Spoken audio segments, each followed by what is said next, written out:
If it's positive, we trained our people to reach over and grab the bony part of her elbow and squeeze. And you see, she's confused. She's hurting. She's just gotten this news that she's pregnant, and she's upset. So you grab the bony part of her elbow and squeeze to get her attention and say, if you have your money, we can take care of this right now.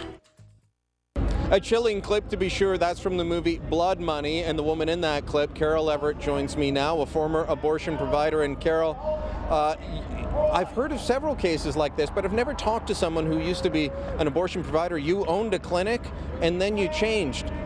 What brought about that change? Well, the last 18 months, I watched 1 out of every 500 women have a hysterectomy, a colostomy, and 1 woman died. We never had any bad publicity because there's a shame attached to abortion. So I was questioning where I was, and through a strange set of circumstances that only God could have done, I came to the saving knowledge of Jesus Christ, and my life changed instantly. So for you, it was a question of faith, but also watching the damage that abortions were doing to women. We were not helping women. We were destroying women.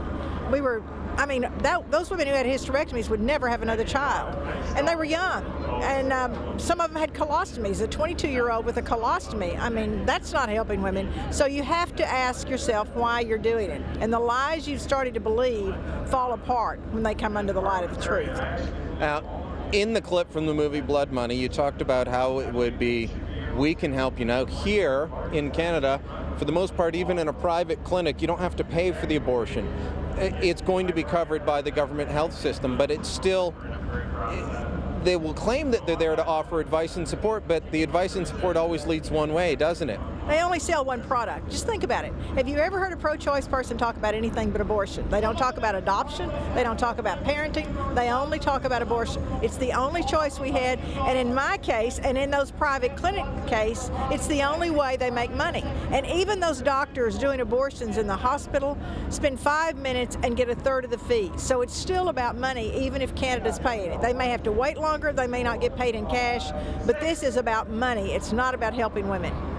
So what would you say to people that are abortion providers themselves, wondering, having questions, and thinking, is this what I want to do? Is this why I became an obstetrician? Most people, I think, would become obstetricians to bring babies into the world, not to stop them coming in.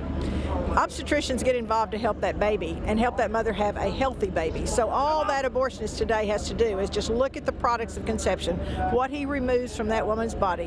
When he counts all the arms, the legs, and makes certain the entire body is there, he needs to ask himself if that's what he wants to do with the rest of his life, destroy life or help give life. Okay, well, you're talking about arms and legs. I've heard it's just a blob of cells.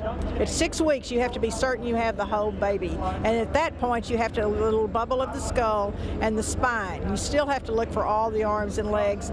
And as it progresses, as the pregnancy progresses, it's more and more defined.